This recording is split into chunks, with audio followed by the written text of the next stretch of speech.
When we were little, my brother and I were always together. His name is Daniel. He was 2 years younger than me, but it didn't feel that way.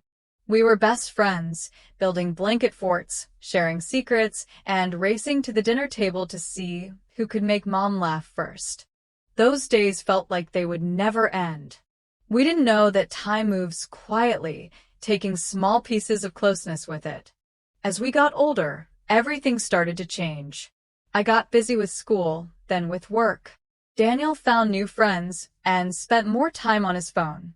His laugh became something I heard from another room, not something we shared. We still lived under the same roof, but it was like we were strangers. Sometimes we passed each other in the hallway and only exchanged short hellos or a quick smile. The warmth we once had was gone. Neither of us said anything about it. Maybe we didn't know how. Mom noticed the change before I did. She's always been the quiet one who sees everything without needing to say much. One evening, while I was sitting on the couch scrolling through my phone, she sat beside me. Her voice was soft, but her words stayed with me. "You know," she said, "he used to cry when you'd fall asleep before him. He thought you didn't want to talk to him anymore." I didn't know what to say. I wasn't trying to hurt him. I just let time carry us in different directions. Mom looked down, then added, "He still keeps that photo of you two at the beach in his drawer. He misses you even if he doesn't say it." A strange heaviness formed in my chest. I had been pretending it didn't matter, but now I couldn't. Mom wasn't blaming me. She was asking me to remember, maybe to try again. "Just talk to him," she said. "You don't have to do something big. Just something." That night, I lay in bed staring at the ceiling, remembering old times. His laugh when we played tag in the backyard. How his small hand used to reach for mine when he was scared. How he clapped the loudest at my school shows. I didn't know how I let all that slip away. I realized love doesn't disappear all at once. It fades slowly, like a lamp that's been off too long. But if you care enough, you can turn it back on. The next morning, I stood outside his bedroom door for a while. It felt strange, but something stronger than pride made me knock. When he opened the door, he looked surprised. I said, "Want to get some ice cream later?" He hesitated, then gave a small but real smile. "Yeah, sure." And just like that, something long forgotten stirred back to life. That afternoon, we sat across from each other at the ice cream shop we used to love. The air felt heavy, like we didn't know how to talk anymore. He stirred his melting ice cream with his spoon. I tried to find the right words. "I passed the old park yesterday," I said.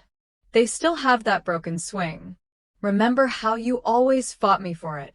He smiled slightly. "You always pushed too hard." I thought I was going to fly off. We both laughed, quiet but real. That small memory cracked the silence. It wasn't perfect, but it was something. After that day, things started to change. Slowly, gently. He'd knock on my door before dinner and ask if I wanted to come downstairs. I started asking if he needed anything before I went out. We weren't doing anything big. Just small things.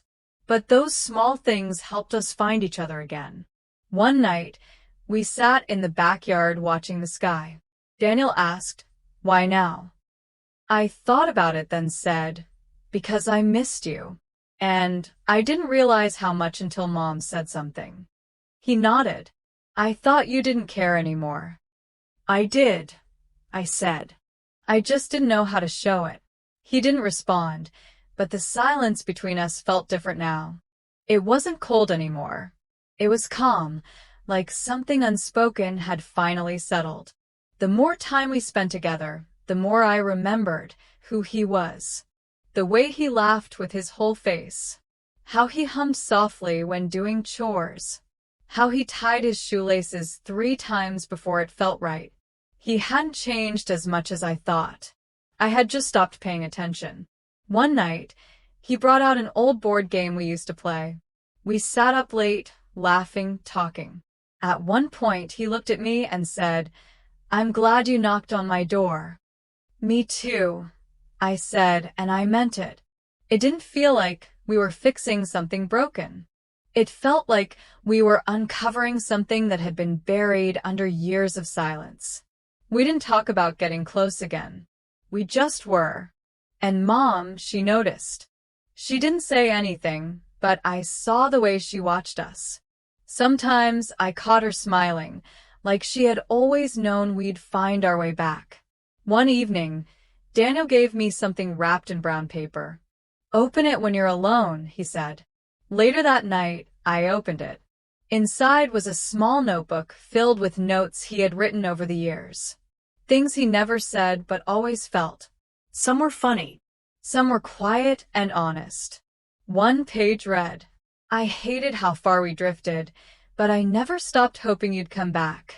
That page stayed with me. He had carried so much inside, never asking, never demanding, just waiting. The next day, I thanked him. I didn't give a speech. I just said it meant a lot. He smiled and replied, I just wanted you to know what I never said out loud. That was his way, quiet, but deep. We didn't need to say everything. We just had to show it. Now we do. We help each other more. We laugh more. Our home feels warm again. Not just because we're siblings, but because we chose to be close again.